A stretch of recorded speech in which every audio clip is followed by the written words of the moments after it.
এই সৌগত রায় বর্ষিয়ার নেতা, তিনিও বলেছেন যে পুলিশের ভূমিকা আরো বেশি স্বচ্ছ হওয়া উচিত। পুলিশ সঠিক কাজ করছে না, পুলিশকে টুইট নাও করতে হবে। অ্যাকচুয়ালি সৌগতদার সব কথা আমি মেনে চলি, এই কথাটা আমি বলবো না যে না। সৌগতদা আমার নেতা, বয়স্ক। সৌগতদা এখন দ্রোণাচার্য পিতামহ বিশ্ব লেভেলে চলে গেছে, তাকে তো আমার মেনে চলতেই হবে।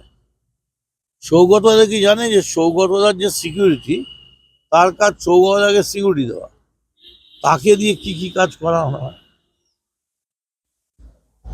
চুন পান বাজার খাওয়া রান্না, তা সে সৌগতদাকে সিকিউরিটি দেবে কখন? ঠিক তেমনি কলকাতা পুলিশের কি হয়েছে, কলকাতা পুলিশ ছাত্রদের দাবি, চাকরি চুরি, মেধা, ট্যালেন্ট, কে ঘর বানিয়েছে, তারপরে ট্যাব, কার বিয়ে ভেঙে গেছে, কে কোথায় কমিশন খেয়েছে, যেখানে যাচ্ছে সেখানেই কলকাতা পুলিশ। কলকাতা পুলিশ কাজ করবে কখন? কলকাতা পুলিশ তো সারাদিন রোজ রোজ মিছিল আসছে, কলকাতা পুলিশের পুরো ব্যাটালিয়ান মিছিলে দাঁড়িয়ে আছে।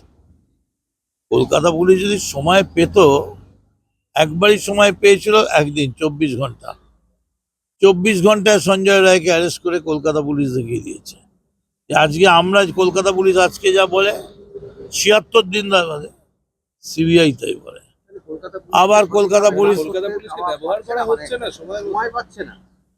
কলকাতা পুলিশের ওভারলোডেড। আমার মনে হয় যে ইন্টেলিজেন্সে আরো লোক বাড়ালে ভালো হয়।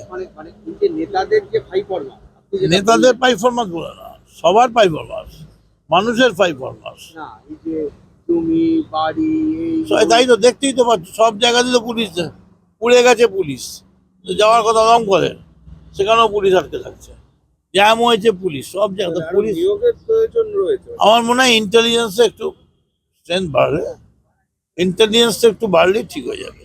এই কলকাতা পুলিশ ডাক্তারদের আন্দোলনের মধ্যে